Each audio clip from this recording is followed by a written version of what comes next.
Evening, folks. Welcome back to The View. I would do this as Gaelge, only I can't speak any, so we're going to just do it in the Queen's and just deal with it.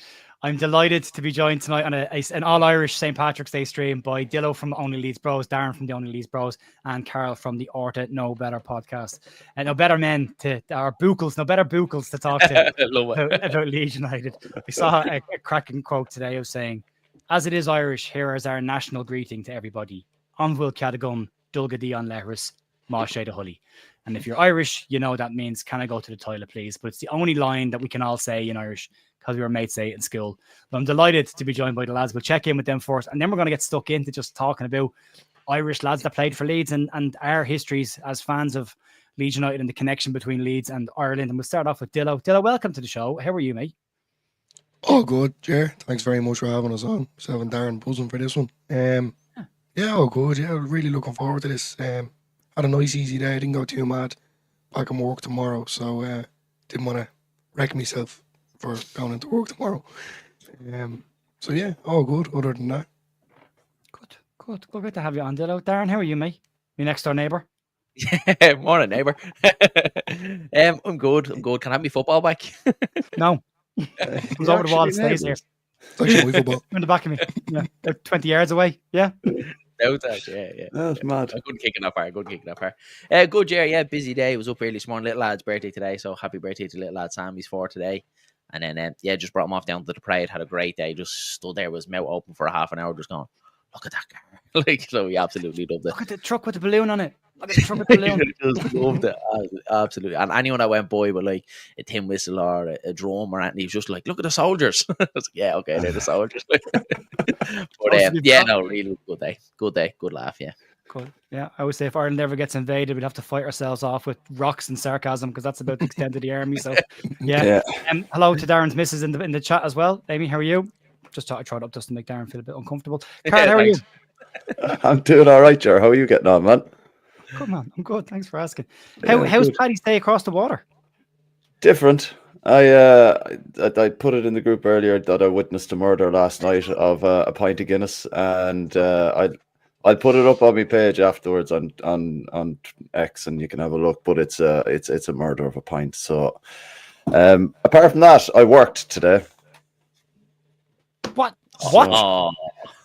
Yeah. It's the joys of living in England. You don't get the Paddy's Day off. Like, so I was stuck behind my desk. National tragedy. I know, yeah. Tragedy. I made up for it yesterday, though. So it's all right. Well, yeah. I hope you took that pint of Guinness off your man who poured it, because if there's that much head on a pint of Guinness, you should be sacked or put in prison. One or the other. Put a flake in it. There was I remember not to have a bash at people who can't pull pints of Guinness, but I was when I worked for Microsoft over in the UK, I was doing a tour at the time. We were doing these training tours, and we stopped off in a hotel in Birmingham, and we went in, did a Guinness tap. My mate Damien that worked with me was there, and he was English, and he said, "You had a pint of Guinness?" And I said, "Are you having one?" He goes, "Yeah." I said, "Well, I'll see how your one goes first." So the man started pulling the pint of Guinness, and the head came out orange, and then he poured it in one big go and goes, "There you go," and then says to me, "Same for yourself, pal." I was like, "No, I'll have a Corona, mate, please. Thanks very much." I know what that'll do to me. No thanks. So, do you know, one of the first times, I don't mean to bring the conversation on to alcohol the whole time, but the first time I witnessed any kind of barbaric action towards Guinness was there was a place here I used to be able to go and play indoor golf in Leeds, and one of the lads next door to me ordered a pint of Guinness, and they took it out of a can and they poured it straight into the glass, and then they put it on this vibrating plate. Oh God. And I was just watching it, and I was like, what on earth is that? It really destroyed my faith in drinking Guinness in England at the moment. I'll be very honest with you, it's not great.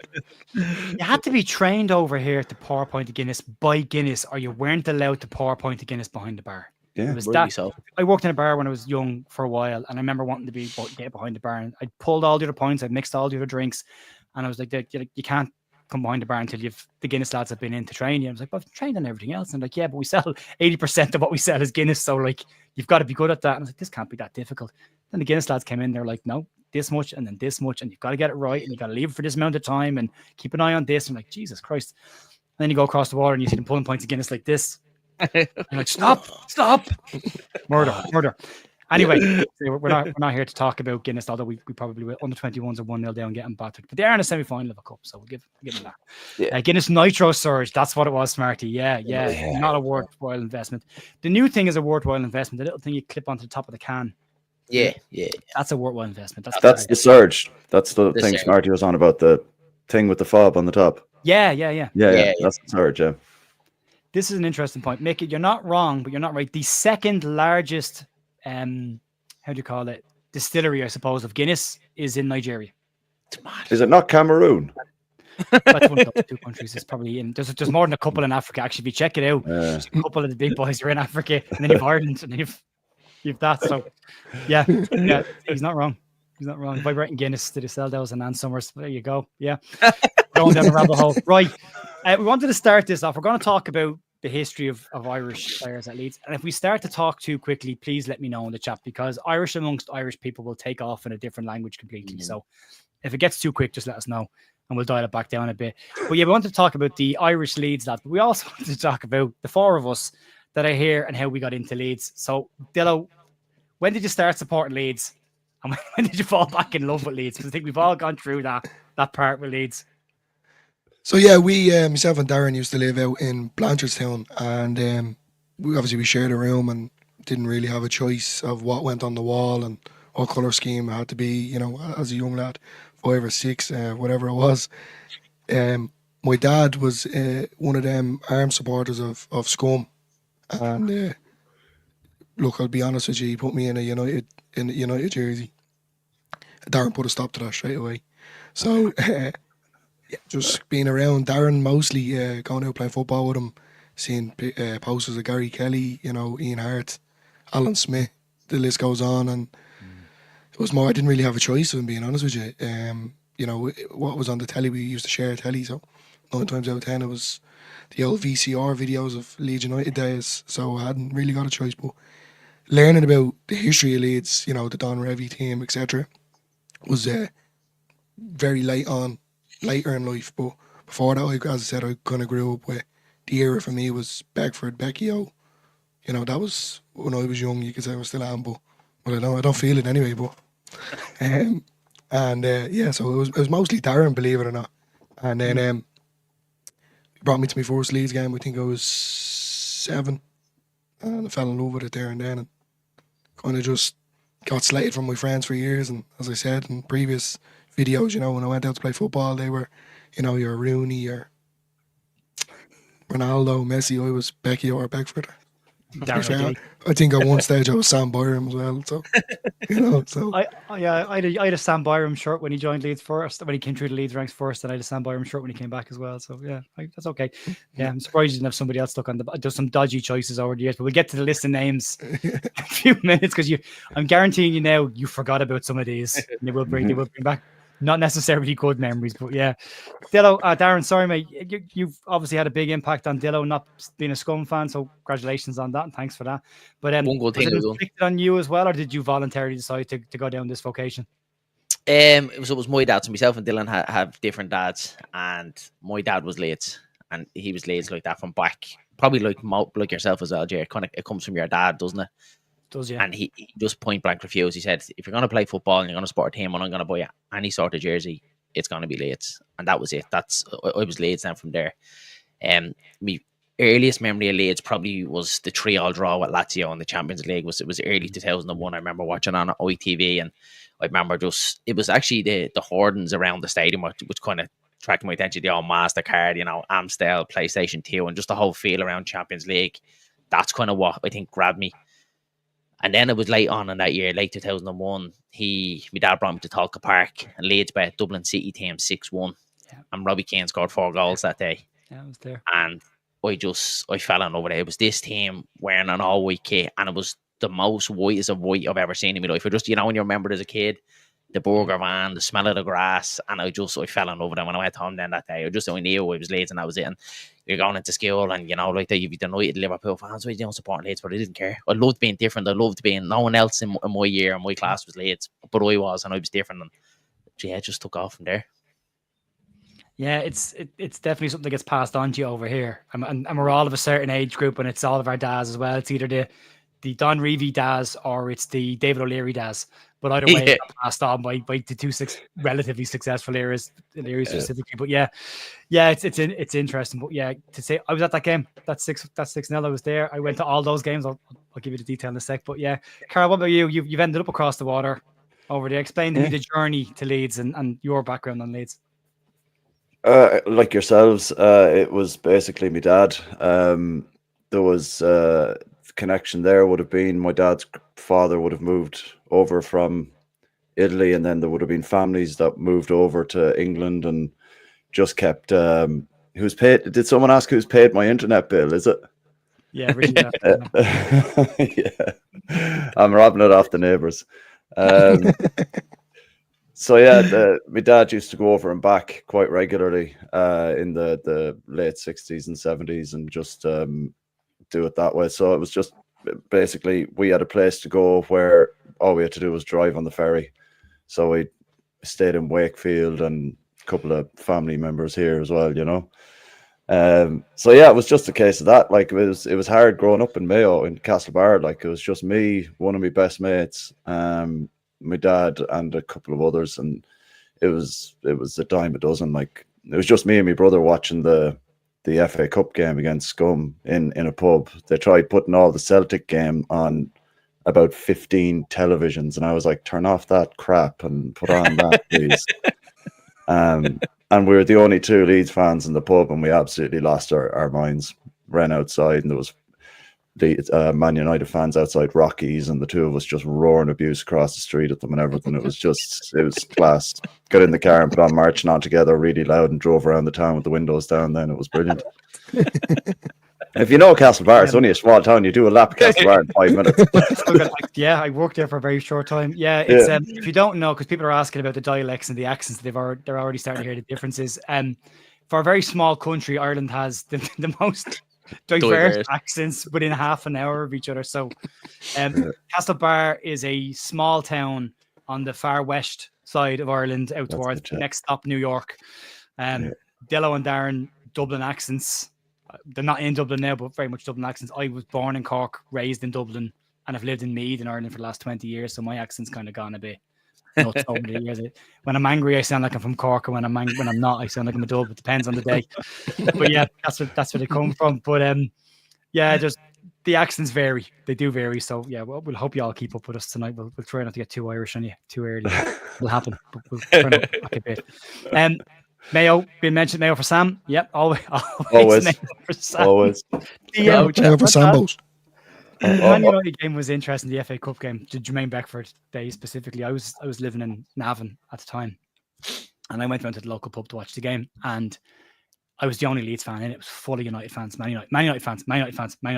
You know, Smarty in the comments again there, if you don't mind it. Straight away.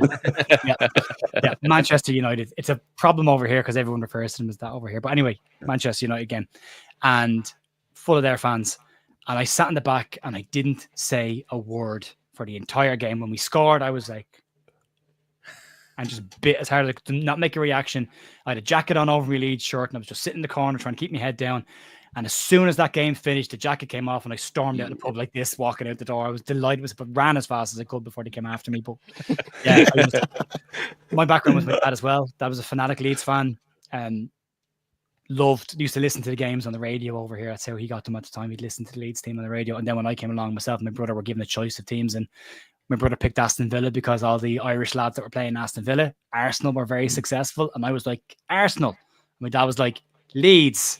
Arsenal. He's like, Leeds. It's like that, you know, the Simpsons episode in Australia were like, can I get a coffee? And they're like, beer, coffee, beer.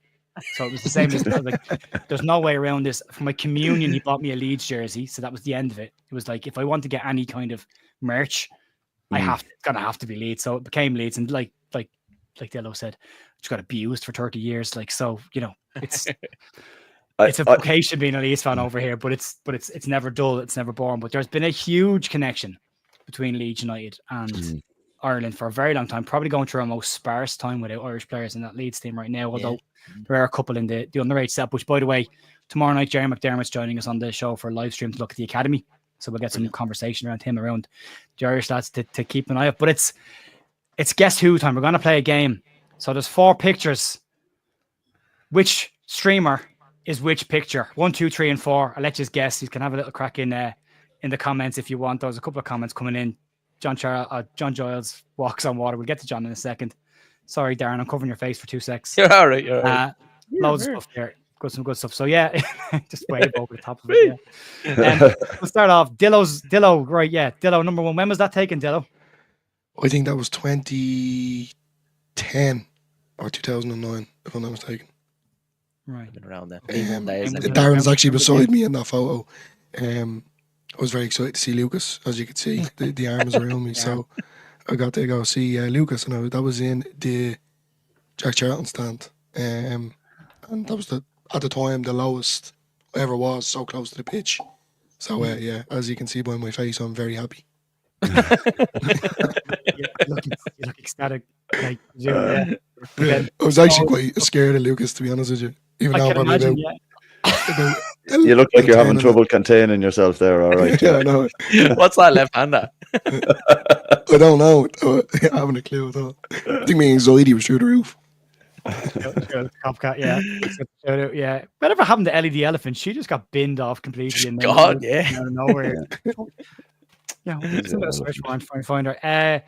Here we got 3 is Karl. It is 3 is Karl. Karl, talk to us about the picture.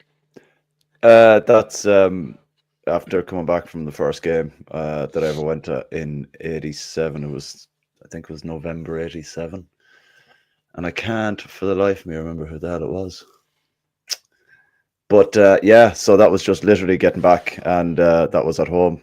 Just that hat, it leaves a lot to be desired. Like, it's covering a massive head there as well, which I think it's struggling a tiny bit. Like,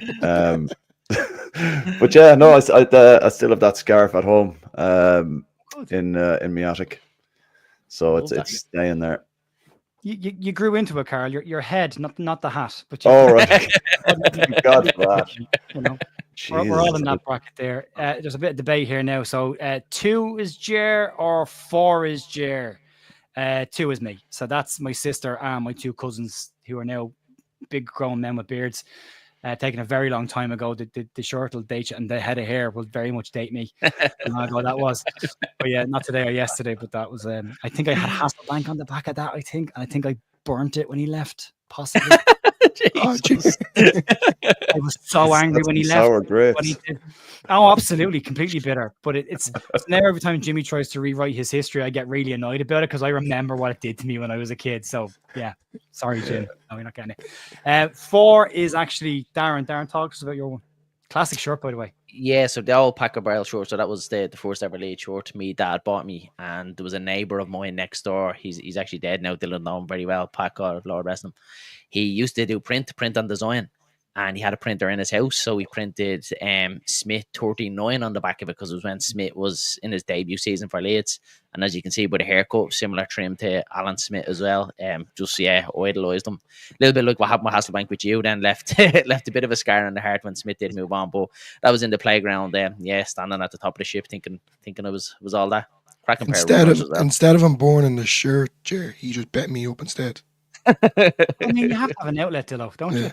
You know, he used to get the face of Smith out of a magazine, put it over me, and just go at me. That's actually quite good. The guilt isn't there then, because you're not actually punching you, is he? So it's like, it's Smith. I just need the realism. I was agreeing with him. You know? I was agreeing with him. Hit me harder. Right, Aaron, you shouldn't have left your right. Get out of your system. Yeah. You went for violence, I went for pyromania. But yeah, either way.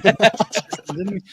Yeah, so that's the 4 of us anyway. So we'll take that down for a sec. But yeah, it's there's a long history there, going back a long time. I think the first shirt I ever got was the blue Admiral one with number 8 Wallace on the back of it. I think that was the first shirt that I got. Loved Rod Wallace, absolutely loved him. Yeah. But yeah, Karl looks looks Scottish in that picture. Yeah, and called worse, I guess. Has to be 2. Yeah, I am 6'4", and I was 6'4". Then I grew very quickly, very early. My sister's tiny as well, but I'm the only tall person in the house. credit the milkman for that one. We'll talk about that a different day. That's a totally different type of podcast. Different kind of they were here through me. Yeah, it would do. It would do. Although you don't tend to be bald all your life. You know, it does surprise to most people that I wasn't born like. Well, actually, I was born like this, and now I'll die like this. So the bit in the middle was the only outside part. I'll be like you soon, Jer. To be honest, I'm losing it rapidly. I always said, as soon as the island moves away from the mainland, shave it. It's cracker. It's away from the mainland. We just start seeing that gap start to appear. I just have 2 parking spaces at the minute. How old were you when you started going bald?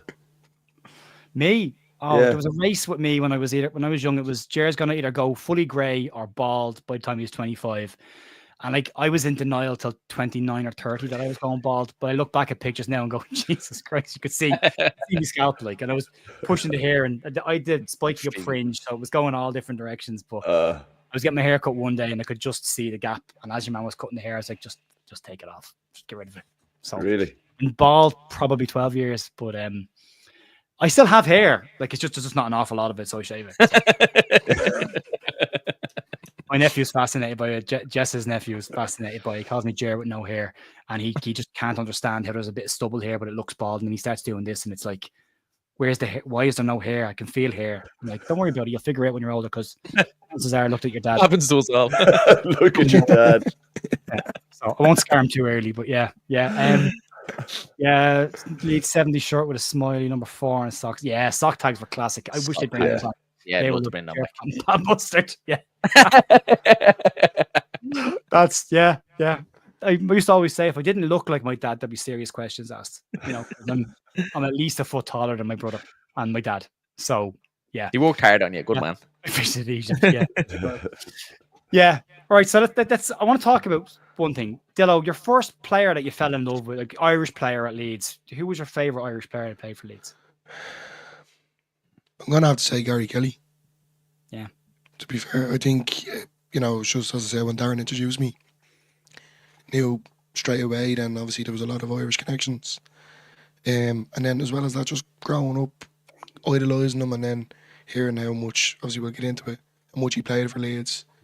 And then even now when he's retired, he still goes over. So it's just not just as a player, but as an individual human as well. You know how much he loves and breathes Leeds. So I'd have to say Gary Kelly. Yeah, he's only up the road from us, drinks up the road from us, and from where we all are. But yeah, we're as I say in Drogheda or near Drogheda, on the edges of it. Darren, what about you? I was the opposite side. I was Ian Hart. I loved Ian Hart. Just being a left footer, played left back. I just loved his free kicks. Every time we got a free kick, it would just always get me up out of my chair. So yeah, I would have to go Ian Hart just for being a left footer. Were you shaking like a leaf a couple of weeks ago when you were interviewing? Rattling, Jer. Rattling. We both Both. Absolutely rattling. He didn't even give me time to calm myself. I let the camera set up and he walked in. I was like, just couldn't get. Right there. I walked into the room. Stuart Giles was sitting down, and Ian Hart was there, and the lads were introducing me to Ian Hart, and I was like, "How are you, Ian?" And I saw Stuart Giles, and just went, "Nothing." You're like I'm a grown man here. Like get it together. I'm 44 years of age. I'm trying to say hello to a person. I'm like, I can't get the words out of my mouth, and then he left. That's not gone. Then that's the end of that. Ruined it. Yeah. I met Gary Kelly once. He won't remember this, but I was a manager in GameStop in Drogheda for a while. For my sins, God, one of the worst things I ever did. But anyway, he was there for about a year. And Gary came into the store one day because he used to do these two trade-ins for games and stuff. So he would do stuff with the cancer research centre that he supported in his sister's name up the road. So he'd bring in a stack of stuff and he'd get them traded out. And I think I was trying to sell a console to somebody at the front of the shop, and one of the lads was dealing with him. And next I got this roar down the shop of, Jer, card's not going through. And I just kind of looked up and saw Gary Kelly and went, yeah, I think he's got enough money, mate. You want to put it through again? try it again. And then he's like, no, seriously. And it's not working, Jerry. It's not working. I was like, sorry, just give me 1 second. And I walked up behind the counter. He's like, how are you, Gary? Sorry about that. We'll sort this out. But your man just wouldn't. He's like, no. I was like, we'll figure this out. Just let him go. Let him go. We'll sort that out afterwards. I was mortified, embarrassed as hell. But yeah, it's the only time I ever met him. And I've seen him a couple of times in the airport, but I don't like to bother him when I see him in the airport. But I'd love to have it. He walked up to me in Leeds Bradford Airport one night. Our flight was delayed home. And he was on that because I seen him going out in Dublin a little bit like you, Jared. I don't like to annoy him because you obviously hear about him now. He likes to keep himself to himself. So it's like if he walks by, I tell you, Gary, that's it. And he came up to me in Leeds Bradford Airport just about to get on the flight, and he was like, "Oh yeah, how'd you gone today? Enjoy today?" And I was just like, "Yeah, really good." He's like, "Do you want a pint?" I was like, "The Gary Kelly just offered to buy me a pint." You're just like, can't believe it. Like, yeah, it's the grown man, and the kid still comes out in you, doesn't it? It does, yeah. It always will. Always will. But yeah, I still love. It's going over there. Still, it's always the same. I still get the same feeling when they land. Love it. Hate the landing, but love getting there. Yeah, we all do. I agree. It's the worst landing on the planet. That and knock. It's awful. Knock Airport. It's worth risking your life for, though, isn't it? Like every time you go to the Leeds Bradford, you're like, "This is it. This is it." This could be it. The only good thing about knock is that at least it's been blessed by a pope, so it, Oh, there is that, anyway, you know. Right, let's get into some bits and pieces. I want to ask the chat first. Who do you think the Irish player with the most amount of appearances for Leeds United is in the history of the club? Don't Google it, just guess it, and we'll stick in the chat. And we'll go around the lads. I probably already showed it to you, but you won't be surprised by this. But I'd like to know, Dillo, who do you think it is? Top of your head. Show it to you. I'm gonna say Ian Hart. Shirley Kelly, Gary Kelly, Darren. Noel Hunt. Got a picture with him. Leaning over Barry. Oh, it's he was from Mayo as well, wasn't he?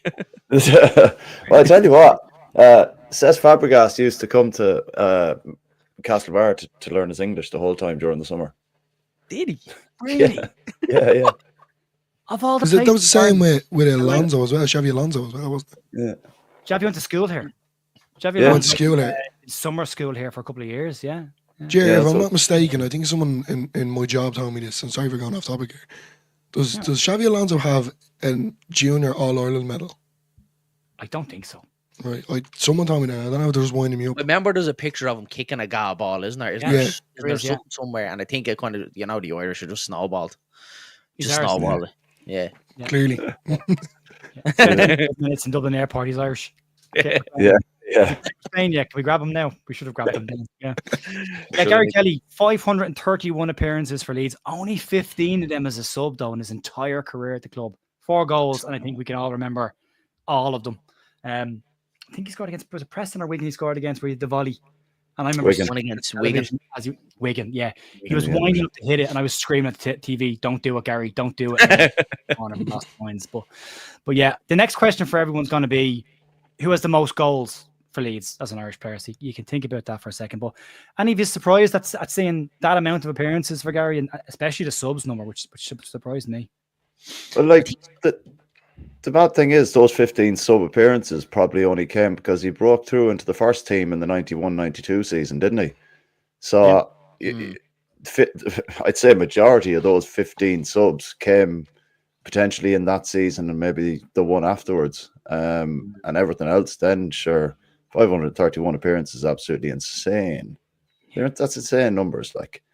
Ridiculous. But to say you only got 4 goals is a bit of a shit return or bad return. You should try it. Yeah, needed to try harder, 100%. Yeah. But it's a phenomenal achievement, like 531 appearances, and Isn't he the only one outside the Riviera to make over 500 appearances? He is, yeah. Mental. Crazy. That's why I love him. Legend. bonkers, isn't it? Tony Cascarino, how did he play for Ireland? We drank against. Funny story about Tony Cascarino. Turns out, not Irish at all. No relations, none. Yeah. Absolutely, completely lied to get a passport and play for Ireland. He has no connections at all, apparently. So there you go. Jack Charlton, God rest him, fabricated a load of stuff anyway to get Ireland half of that squad, didn't he? Like, so. Genius what he did. Yeah. English trying to make the Irish team great, but yeah, he did. Yeah. Thoughts on promotion and when? Oh God, Karen, that's a different conversation for a more depressing podcast. We'll get to that. I want to try and stay away from the weekend if I can as much. Right, top goal scorer, Dillo. Who have you got? It's not Gary Kelly anyway. I'm gonna say Who? Giles, Johnny Giles. Johnny Giles, Karl. Yeah, I'd probably go with Giles as well, to be fair. Like, Darren? Yeah, it has to be Giles, isn't it? You'd be all right. It's a phenomenal amount of goals. 113 goals for Leeds United, 427 appearances. He's the second most appearances for Leeds as an Irish player. 4 of those were as a sub. Although most of back then they didn't have subs, and then they only had 2 subs for a while. So, but I'd give you some numbers on Giles. Giles played for Leeds between 1963 and 1975. He made his debut against Bury in 1963. Born in Dublin in 1940, centre mid, or would be a 10 now, I suppose, if there's a 10. We're going to get some really old Leeds players, and we're going to start talking about positions that don't exist anymore, but we'll try and translate them. But yeah, Johnny Giles, any memories? Because he's the one for me. I've met John twice. I've had a good chat with him twice as well. He's a lovely bloke. Really passionate Leeds fan, still loves the club, still talks about the club. Dillo, your thoughts on John Giles, or what do you know about John Giles, and what did you see of him growing up? Well, yeah, as I said, so going back to, just on a normal week, during the week, matches beyond Champions League, and we could all remember Eamon Dunphy and John Giles doing, punditry. And yeah, that's where I came from. And Darren just said to me, do you know who that is? When I was young. No, not a clue. He said, that's Johnny Giles from the Don Revie era. So from then I was solely, I could listen to RTE without having to listen to Eamon Dunphy. I think we can all agree on that. So I was more appealed to listen. So yeah, then after that, then when you could say the internet came to life, I started looking up a bit more about him, just to get to know him a bit more, watching old videos, etc. So yeah, that's how I got to know Johnny Giles, and what a way to find out. Yeah, Karl, how about you? It was Sunday mornings in my dad's house. Match of the day would be recorded, and then it'd just be the Revie years stuck into the video player while we eating breakfast before we go off to a Sunday league game. So it was mad. Yeah, it genuinely just, they'd be like, right, yeah, putting this on again, and I'd be like, right, okay, sound. So it was basically football for breakfast, football for dinner, and football for tea type scenario, Yeah, that's where I kind of learned about that generation of players, and I'm so glad that there was a lot of footage of them, because that was some team. Like, Jesus, like, Yeah. Have you seen the Southampton game? Yeah. Absolutely unreal. Like, it's on that the Leeds United glory years, 64 to 75 or something. John Giles' biggest regret as a Leeds player, he says, that game. Yeah, he said we made a show of him, Said we made a show of them, we shouldn't have done it. They were so good. It was disrespectful, yeah. The last 5 minutes, it's worth a watch, isn't it? If you go on YouTube and find it. Comes out of the air, and the ball comes out of the air to him on the sideline, and he lets it go through his legs and he flicks it in the corner, and he just absolutely filthy skill. And he's like, yeah, biggest regret. I was like, I'd be bragging about that forever. I wouldn't be ashamed of that. I'd be proud of that. But different player. Different time. Different time. My dad's favourite player, Jer, and we were obviously just speaking a little bit there about the sock tags. That's me dad had. I just always remember them, the number 10 sock tags. He still has it to this day. But yeah, Johnny Giles was his favourite player. He used to just tell me all about him. The Irishman, the dirty Irishman, he used to call him, but he loved him, absolutely loved him. But yeah, and then he beautiful and dirty in the same breath. Yeah, that's what he said, and I think that's what he liked, because he was kind of like, the hard Irish man on that team. My dad loved him to bits, and he always told me about the time, obviously what Brian Clough said to him about it. God gave him skill and not to wrap studs around another player's knee and stuff like that. But yeah, that was probably my dad's fondest era. He always talked about that team so much. Even though he was only down here yesterday, and he was still talking about the old Leeds team. He was here in the shed looking at old Leeds memorabilia, and he was able to turn around. Oh, I remember that match, and I remember him, and yeah so. all ears, listen to all growing up about Johnny Giles. Yeah, it was the same. My dad absolutely loved him. My dad was not like yours, though. My dad told me when I played football, if they go down, they stay down. So that was my instructions when I was playing. So I loved it. I love the 50-50 tackle. I prefer the 60-40 against me, because I could always leave a bit on somebody. I'd like to go in late, and I was a striker. I didn't like too many tackles, but my dad was always about, get stuck into them, get in. It's a real Irish dad, isn't it? Get stuck in, will you? Get stuck into him. Get your elbows up. Get stuck into him. Like, yeah, Dad, I can't get sent off. But yeah, okay. My dad always had the saying, the bigger they are, the harder they fall. He used to always say to me at halftime, the bigger they are, the harder they fall. Stuck to me for years. Yeah. Yeah, my dad was played Gaelic. He played hurling for Cork when he was younger. But he yeah, wouldn't have come across. It wasn't an angry man. Was a very quiet man, very gentlemanly kind of man. Very very kind of quiet and didn't like any kind of aggro or problems or arguments.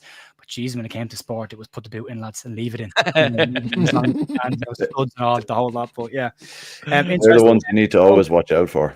Absolutely. Jesus, How many penalties did Giles scored? I've just asked me AI and it says 34 penalties for Leeds. 41 is correct, 34 for Leeds. That could be wrong though, because it is an AI giving me the answer. It is AI, in just mine in 20 seconds. So you never know. Right, let's get some quick fire stuff. The top 10 Leeds United goal scorers that were Irish. And there are some names in here that you won't remember, but Gary Kelly, top 10 appearances. Gary Kelly's top with 531 appearances for Leeds. Then John Giles. Ian Hart, even in the time that he was the club, clocked up just under 300 appearances for the club. John Sheridan, if you talk about beautiful footballers, John Sheridan, what a footballer he was. 267 appearances. Daly's in there as well. Should have definitely have gotten over the 300 mark, only for the injuries, 266 for him. And then we get to the older players, and I'll give you the detail on these guys in a sec, but Harry Duggan, 196, David Cochran, 183, Jonathan Douglas, no right on this list. No right at all on this list. But there he is, 166. Then Noel Payton, 117. And A.D. White, who, yes, was Irish or is Irish, but only played for the Irish under 21 side. So we're claiming him because that's what we do. But that's what they do as well. Huh? That's what they do as well. Like, absolutely. Katie Taylor boxing the head off people the whole time, and they're like, "Oh, British boxer." It's like, hold on a second. Wayne Rooney, Harry Kane, all of them could have played for Ireland. You know, what a team Patrick Bamford. Anyway, next slide, Jer. Harry Duggan, right? So I'll give you the detail on these. Harry Duggan was born in 1903 in Dublin. He was an outside right, so right winger, type of a right winger. Played for Leeds between 1926 and 1937. Actually, you know what? I'm going to skip the next one and go to this. So this is Harry Duggan up here in the top left. So, yeah, I said 196 appearances for Leeds, 49 goals for the club. Made his debut against Liverpool in 1926. You have David Cochran, who was second in here. He played for Leeds, made his debut against Derby in 1938, was born in 1920 in Portadown in Armagh up the north. He was an outside right, 1937 to 1950 he played for Leeds. You have Noel Payton then, who's this lad here on the right-hand side. He played for Leeds between 58 and 63, born in Dublin, inside forward, so probably a 10, but you classify him as a bit of a 10 now, as an inside forward. But yeah, Noel was born in Dublin. Then you have Bobby Brown, not the one you're thinking of. This one over here. Bobby's got a brand new bag. He made his debut for Leeds in 1935 against Aston Villa. Was born. Sorry, that's not right. He was born in. Yeah. Played for Leeds between 1935 and 1947. Was a wing half, which I think is a wing back, but I'm not sure. But a wing half. Someone correct me in the Sounds chat. like an American football position, doesn't it? He was a quarterback. Yeah. Jim Toomey, this guy here in the middle, was a goalkeeper, not a glove inside, and essentially catching a medicine ball, which is what they were like at that time. But Jim Toomey was born in 1914 in Newry up the north, not far from where we are actually. Made his debut against Blackpool in 1938, a goalkeeper, played for Leeds between 37 and 49. Wilbur Cush came from Lurgan in the north. He was a halfback or an inside forward, and that's him here, right there. Made his debut against Man City in 1957, played for Leeds for 3 seasons. Then you've got Con Martin, who I assumed was from Cork, if his name is Con, because Cornelius, very common name in Cork. He's not born in Rush in Dublin, left half, centre back, played for Leeds between 1946 and 1948, made his debut actually in 47 against Sheffield United. And then down the bottom here, sitting down, is Eddie McMorran, who is from Larne in the north, and he is an inside forward and made his debut in 1949, played for Leeds for 1 season. But they are the early years of Leeds United. So all these players played between Leeds between the 1920s and the 1950s. So hell of a group of players there that not an awful lot of people would know about, but they were probably the first instance of Leeds, of Irish players representing Leeds, and quite a lot of them around the same time. Would any of you guys have known any of these players or heard of any of them? No. Con Martin rings a bell, only because I remember he used to playing for Rush, and obviously the MacPhail kind of link as well. And I remember being out one night, and it's an older gentleman. He's basically the honorary Rush man, and he was telling me about Con Martin. didn't know him, but he knew like his family line. But I remember him telling me at the time Con Martin, and I'm looking at him like, who was Con Martin? But it's just a name that rings a bell, Ori. Yeah, there's a couple there. Jim Toomey as a goalkeeper. My granddad was a goalkeeper with Bowes, so I would have heard that growing up about Irish goalkeepers that played away, and I wouldn't know an awful lot about them. But 111, I mean, to get that level of appearances back in those days was because they didn't have a huge amount of games, like not the volume they have now, but incredible to see that.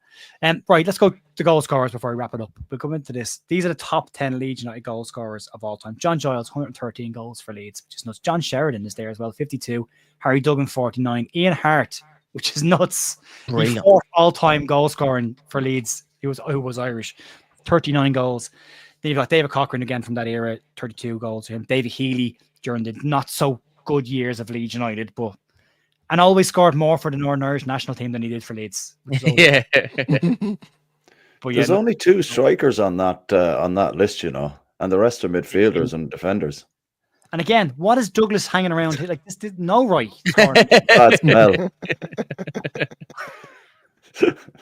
Yeah, any surprises there? I'm surprised Robbie Keane didn't get more. Yeah, show Karl, yeah. It felt like it though, didn't it? Yeah. Yeah. I wouldn't put him down. How many appearances would he have for Leeds? I don't know. I say Keane's probably less than 100, would he be?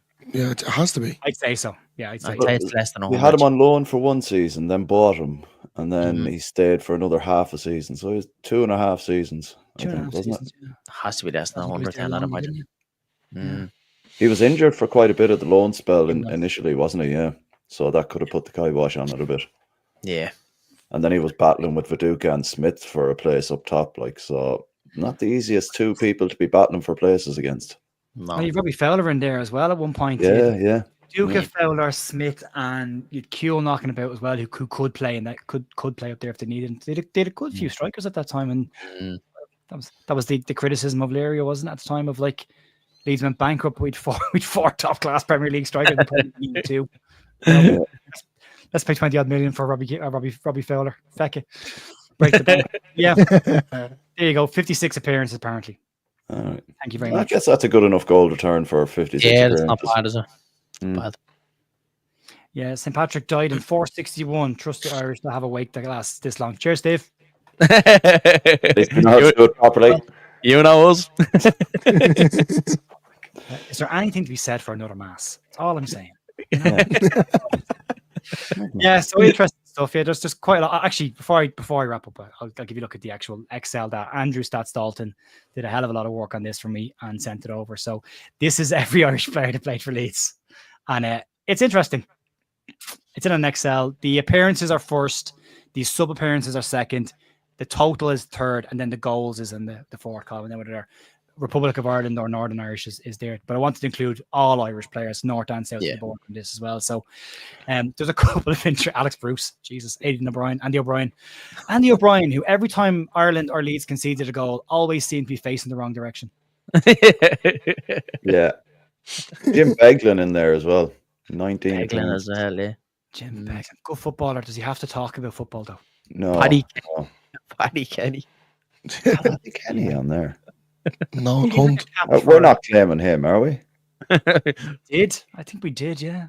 Didn't he? He did have cap for Ireland. 81 appearances he's got. He had played 81 times for Leeds. If you were in any doubt that Leeds went through a really dark period of time, that'll tell you everything you need to know. He almost clocked up a century of appearances for Leeds. Horrendous. Darren O'D. Darren O'D, yeah. Oh my God. I can be coaching badge with Darren O'D. Does anyone struggle to find it, that Bailey Peacock Farrell is actually top of the league with Birmingham at the minute? It's a bit bad. Right? That's a bit of a stretch, that, isn't it? Just keeping the ball away from him. Really? Yeah. Yeah, keep the ball away from him. Yeah. But a couple down there. Rob Bailey came back to Ireland, actually played in Ireland, played against him a couple of times. Wesley Boyle, I thought was going to be a player. Genuinely thought he could be a player. Didn't end up being a player. Graham Stack, another one as well. Steve McPhail is in there somewhere. One of the most gifted footballers you've ever seen. Unfortunate for injuries and illness with him, he ended up losing out. But 72 appearances, Leeds, 3 goals. They all came against Chelsea.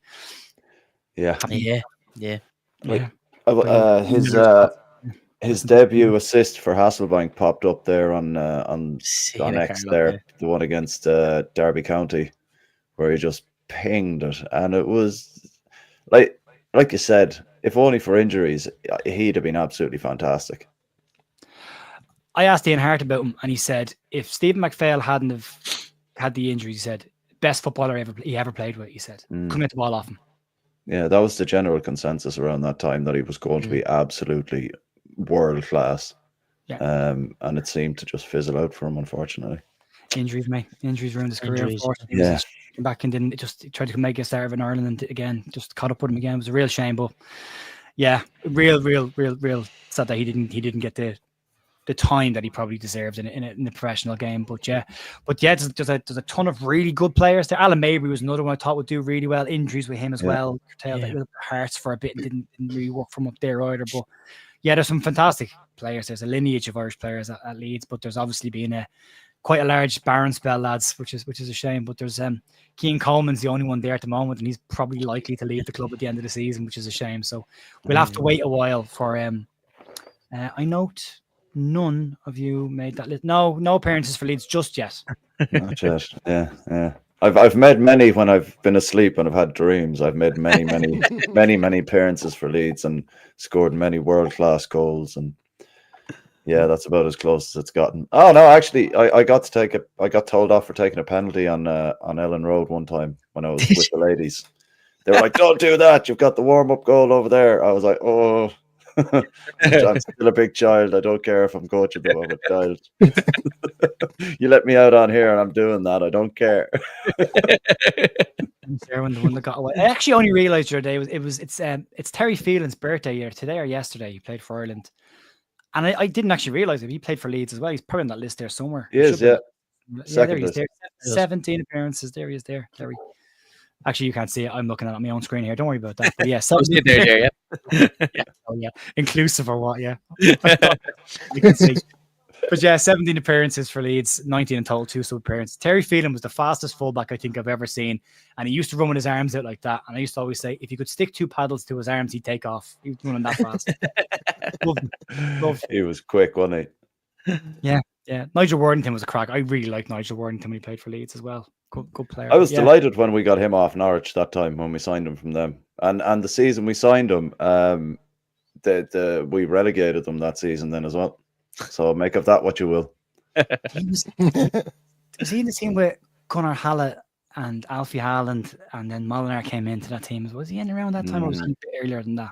Around that. It was in the Thistle Hotels shirt with a line going through the middle when we signed him. And that was the year we relegated Norwich. Yeah, David White, David White, yeah, that's the one. Yeah, Rod Wallace still there up front. Yeah, Yeboah came in kind of December, January time, didn't he? And then, yeah. Scored against Manchester United. Tried his hardest to miss, and dragged the ball over the goal line. And then, what a phenomenon he was after that. But yeah, God. Yeah, but there you go, lads. There's our Paddy's Day stream. I've no ending to this, so I'm just going to say it like that. That's pretty much it. That's all we had planned to talk about. Any fond memories, Dillo, of Leeds players in a Leeds United shirt, or any horror shows that stuck with you? Not really. No, it was more just based on growing up with Darren. Anyone at all really that wore the shirt, I was more because at the time back then I really wasn't really passionate about football. It was more about Leeds, if that made sense. The club and the culture of Leeds. Then obviously I branched off and watched your Real Madrid and your Barcelona sort of stuff. But no, not really. No, it was just steady on, nice and steady. Yeah. Darren, any standout moments for you?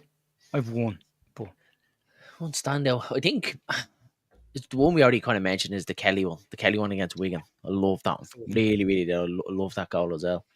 And like what you said, there's been a few horror shows. Remember, like the likes of Andy O'Brien and Darren O'Day and Keogh playing for Leeds, and there's he Irish. You'd be watching between your fingers going over in the League One days and stuff like that, and going, look how is he playing football? But like you said, some great times, some bad times. Like you said, hopefully it won't be too long before we see another Irish back in a Leeds shirt. Yeah, God knows Ireland could do with a couple of players as well. Karl, how about you? Just being old enough to remember lifting the league title. I remember like it was yesterday, just where I watched the Sheffield Wednesday game. We beat them 6-1. It was in the Castlebar Celtic clubhouse. Oh, nice. And yeah, it was bananas. It was just loads of people in there, but none of them were Leeds fans. So it was just me and my dad and a couple of his mates, and that was it. But yeah, just times like that, when you can kind of look back, but like, yeah, that was all right. That was pretty good crack. That was good crack. I'll never forget my first Leeds game, because like we didn't have a penny growing up, so trying to get to Leeds matches was impossible. Forget about it. Just flights were expensive and hotels and everything else. But eventually, when I got my first decent job, I brought my dad over for his first ever trip. Telling her, a lifelong fan, never been there, and it was us against. I think it might have actually been Bournemouth in League One, and I was in the South Stand, and I just remember walking in and walking up the steps, and then just seeing the pitch appear as you walk through, and I'll never forget that. It was like you'd wait your whole life for that moment to get to see the place, and then you saw it. I've never ever forgotten that feeling, that moment, and been there plenty of times since. But yeah, absolutely sticks with you forever. First time you see that place and walk around, it's phenomenal. And then Pablo scored against Bristol City. It was like the whole stadium moved that day. It was like that was phenomenal as well. So yeah, some great moments, and hopefully plenty more to come, and hopefully won't talk about this year, but hopefully a title win at the end of this season, get back to the Premier League where we belong. Lads, it's been an absolute pleasure having you on the stream tonight. Their channel details are down below, or to know better, and Only Leeds Bros, if you want to go over and show them some love, hit the subscribe button as well. I'll be back in the morning for the normal Leeds news, and then Jerry McDermott is joining me tomorrow night at 7:30 for the Academy View, where we'll look back at the Leeds United Academy this season and talk about a couple of the youngsters that are there. Oliver Boast, one to keep an eye on, as well as Harry Gray. We're all excited about Harry, but Oliver Boast is one that you shot, and Ollie Pickles as well, two to keep an eye on. But we'll get more detail from Jerry tomorrow, and we'll try and get to see if there's any young Irish players making any inroads at the club as well. So massive thanks again to the folks that have joined me tonight. Thanks for watching, and I'll talk to you soon. See you, folks. Bye.